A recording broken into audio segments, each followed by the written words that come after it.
In the morning time, yeah, even this morning, as I was waiting for the coffee to finish up, laying in the bed, still warm, cuddled up, my eyes closed, printed on the inside of my eyelids, I saw a vast lake,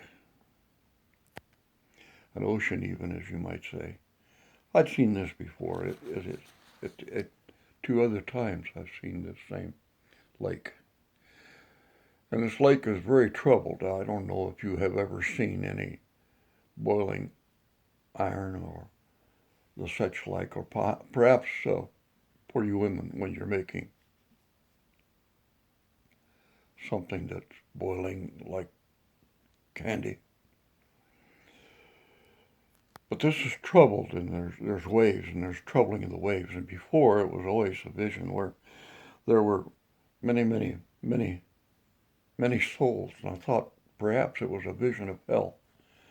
There wasn't any fire or anything like that. There was no color involved in this at all, like an ocean color or nothing like that. There was no color to it. It was all shades of gray, darkness.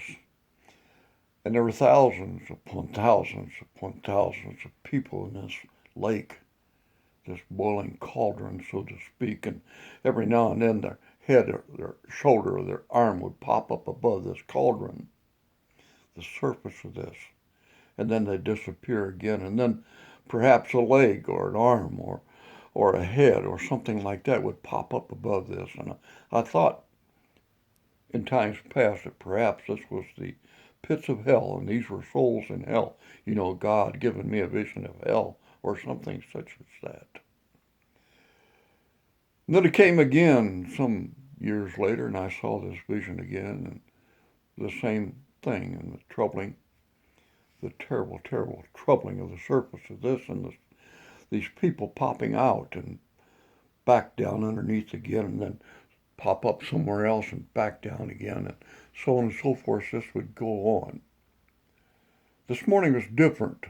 There weren't so many there. There was scattered, very scattered. One would pop up over here and you'd see a head pop up out of there and a face and an arm and a shoulder. And then you wouldn't see any. And then another one would pop up and then it was very scattered and very, very few. Very few. And then as the time went on, I began to see that this didn't happen anymore. There weren't any more souls popping up out of the water or the surface, so to speak. And then this water began to calm. The surface, not water, the surface began to calm. And it was undulating like a quiet sea, just sort of soft waves, so to speak. Any of you have been to a large lake or an ocean have seen this happen. But it was still dark, and I thought, as I watched this is like the gross darkness that has overtaken this earth, this population, this civilization, as we have gone on and on and on.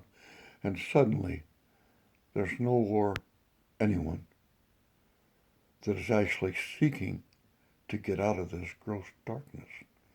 They're satisfied with it. Then I saw, as it were on the horizon, like a sunrise, and it was a light, and it was a white light. It was a pure white light. When I say pure white light, it has all the colors. It's not like LED lights, which are so bright, because they're only one frequency. They're only one color. But this was all the colors. It was a pure light that was coming across this ocean of darkness. And as it came across, it pushed back this darkness. And soon it was all just beautiful, pure white light. I bring this to you that you can perhaps come to a conclusion yourself of what it all meant. But we come to a place in our lives where everyone now is abiding behind masks. We no longer have fellowship, or we no longer have parties. We no longer have communication between each other and between other people and the such like. And it becomes harder and harder to carry on a conversation with people because at my age, I need to see your lips. I need to read your lips. I don't have hearing aids. And everybody wearing masks and the such like, I don't know what they're saying. And I can't communicate with them. And there's a vast darkness. What I'm saying to you is that each chance, each opportunity that you have in this life to communicate this beautiful, beautiful, wonderful light truth